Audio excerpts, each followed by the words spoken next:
नमस्कार दोस्तों, जय माता दी, ओम नमः शिवाय।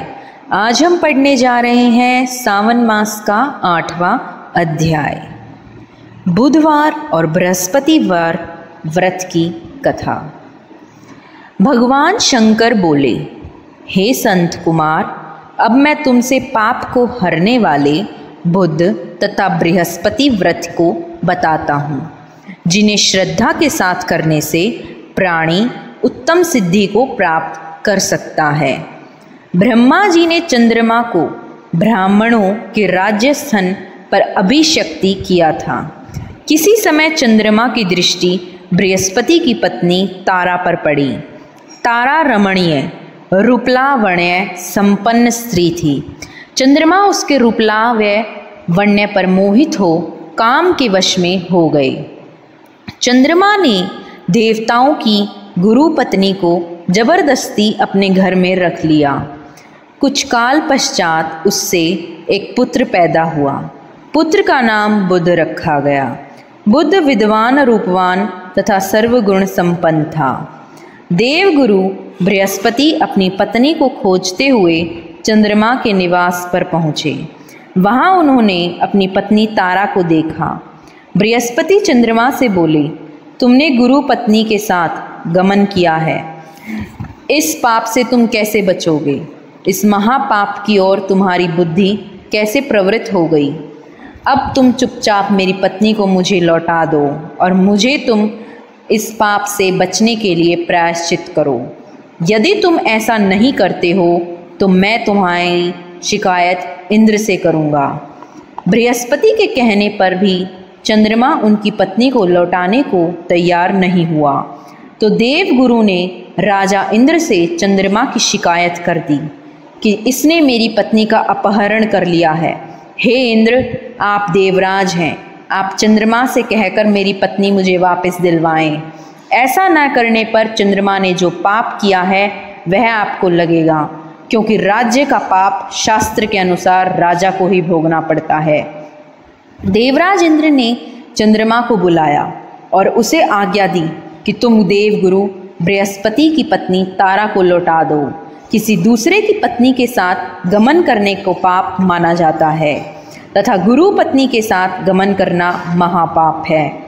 देवराज इंद्र का आदेश पाकर चंद्रमा गुरु पत्नी तारा को बृहस्पति को लौटाने को तैयार हो गया, परंतु तारा से उत्पन्न अपना पुत्र मैं वापस नहीं करूँगा। चंद्रमा की बात सुनकर देवताओं को संशय हो गया कि यह किसका पुत्र है। इस बात की पुष्टि तो तारा ही कर सकती है कि यह किसका पुत्र है। देवताओं ने तारा को बुलाकर पूछा, हे कल्याणी, तुम सच सच बताओ, यह पुत्र किसका है? लज्जा युक्त होकर तारा ने कहा, यह बालक चंद्रमा का औरस तथा बृहस्पति का क्षेत्रज पुत्र है। अब जिसको ठीक समझे उसे इस बालक को सौंप दीजिए। तारा की बात सुनकर बालक बुध को चंद्रमा को सौंप दिया। इससे गुरु बृहस्पति खिन्न हो गए। उन्हें खिन्न देखकर देवों ने दोनों को वर दिया। चंद्रमा से कहा, यह तुम्हारा पुत्र है, अब तुम घर जाओ। चंद्रमा तथा बृहस्पति पुत्र बुध ग्रह होगा। हे आचार्य, और भी शुभ वर को ग्रहण करो। जो प्राणी दोनों को मिलकर एक साथ व्रत करेगा उसे सब सिद्धियों की प्राप्ति होगी। भगवान शिव के प्रिय मास श्रावण में जो लोग बुध और गुरुवार के दिन अर्चना करेंगे उनके खजाने भरे रहेंगे तथा उनका क्षय नहीं होगा। नैवेद्य दही भात से दोनों मूर्तियां लिखनी चाहिए।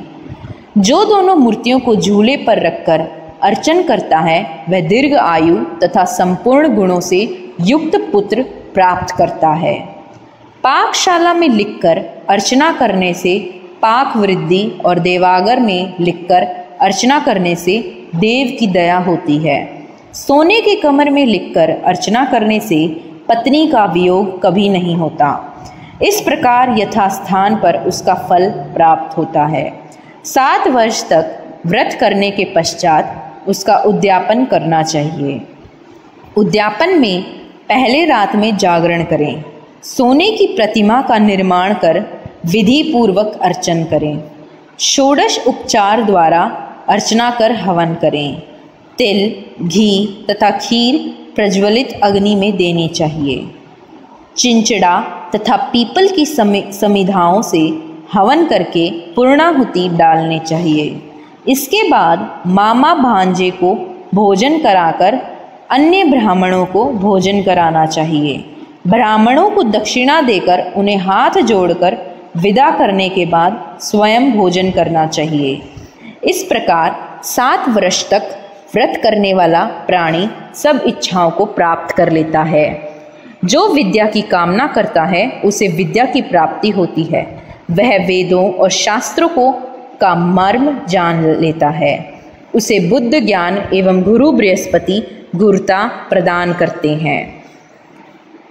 संत कुमार ने भगवान शंकर से पूछा, आपने पहले मामा तथा भांजे को भोजन कराने का विधान बताया है, इसका कारण क्या है?